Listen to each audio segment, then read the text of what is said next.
Hello everyone, it's James from Redcage, and today we're going to take a look at a tutorial video which is going to be for lofting. Okay, so what I'm going to do first is I'm going to go and create my first 2D sketch for this loft, and by the way, lofts need several sketches in order for them to go and work. So I'm going to go and create my 2D sketch here. It's going to be on the XZ plane, and I'm going to make use of a 2-point center rectangle, and I'm going to put this at 2.5 by 2.5. So I'm going to hit 2.5, tab 2.5. This allows me to go and put in those values, and I can hit enter and accept that. And that is sort of our base for our sketch. Okay. I'm going to need several other sketches that are going to go up for this loft to work properly. And what I'm going to use is what's known as an offset plane. So I'm going to go and click on work plane. I'm going to choose from the origin plane a host plane, so in this case the XZ plane, and I'm going to go and drag this guy up, and my first plane that I'm going to create is going to be 2 inches up. Then from that plane I'm going to go up an inch, and then we'll go up 2 inches again, and then I'm going to go up an inch, go up another inch, so we'll grab that, go up 1 more inch, and then 1 more inch after that. Okay? Now that we have our planes, I'm going to go and create sketches on them. So same thing that we did for the first sketch, I'm going to click on Create 2D Sketch, and I'm going to choose the work plane. Now the best thing to do is to go and touch it at the side, so you can see I'm just going to touch work plane 1 right at the side here. Don't go into the center because you won't be able to select anything. So go to the side here. And once you've selected that, I'm going to make use again of this 2-point center rectangle, and I'm going to create a 2-inch by 2-inch one. So we're going to go 2 inch, so 2, tab 2, hit enter, and it's going to go and create that one for me. I'm going to go and create another one on the next work plane up, so work plane 2. This is going to be another 2-point center rectangle, and this one's going to be 1.75 by 1.75. So I'm going to go 1.75 tab, 1.75. There we go. And then the next 4 up there are going to be circles. So I'm going to go and start another 2D sketch over here. We'll create our first circle, which is going to be at 1.5. And then I'm going to create the next one, which is going to be a 2-inch circle.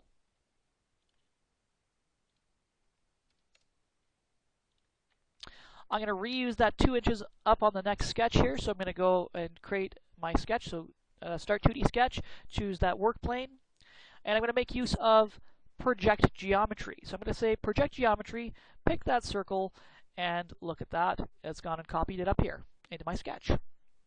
And then I'm going to go and create one final circle here, which is going to be the end circle, which I'm going to put at 2.5. Okay, and there we go. At this point, I'm going to go and clean up the work planes. I'm not going to delete them, but I am going to go and turn the visibility off, just so it's easier for us to see what's going on. So I'm going to expand them out. I'm going to go here, and I'm going to click on all the surfaces, or sorry, all of the work planes there. Right-click and say Visibility. Turn off the visibility of them. Now I can clearly see the sketches, and we can use them in our loft. So I'm going to start a loft, which is right up here. And I'm going to show you what it's going to look like if you pick them in the correct order. So I'm just going to go click on the sketches here, here, here, here, here, and here. There we go. That's what it would look like if we picked them in the right order. Now what happens if we pick them in the wrong order? And you don't have to stop the command in order to go back and get these working again. So I'm just going to go here, pick like this, and go, oh, what happens if I pick up here, then go back down, and then go back up? Oh, look at that. We get this weird little fold going on inside of here. So you don't need to stop the command and cancel out like most people will want to go and do. In fact, what you can do is you can find the sketch that's out of order, simply select it, or we're going to just go left-click and drag it up, and now it's in the correct order.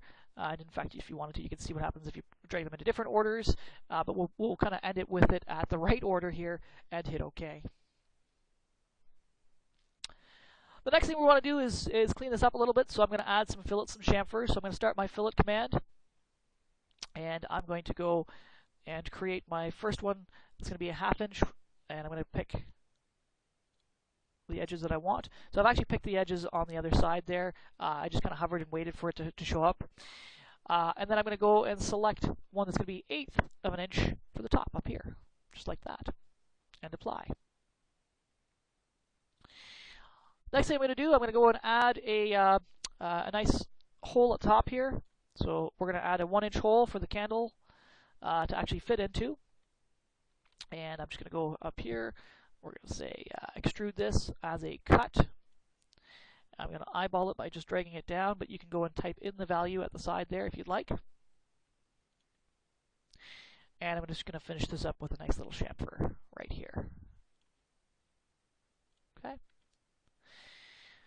Well, let's assign a material to this as well. Might as well, because it needs to look a little bit nicer. So I'm going to go and assign brass soft yellow. That way we get a nice looking candlestick. And just so you get to see this, I'm going to kick it over to the front view. I'll kick it over to a side view. And then we'll put it back. We'll go to a top view here just so you can see it, make sure everything's good. And then I'm going to kick it back over to the ISO view, just like that.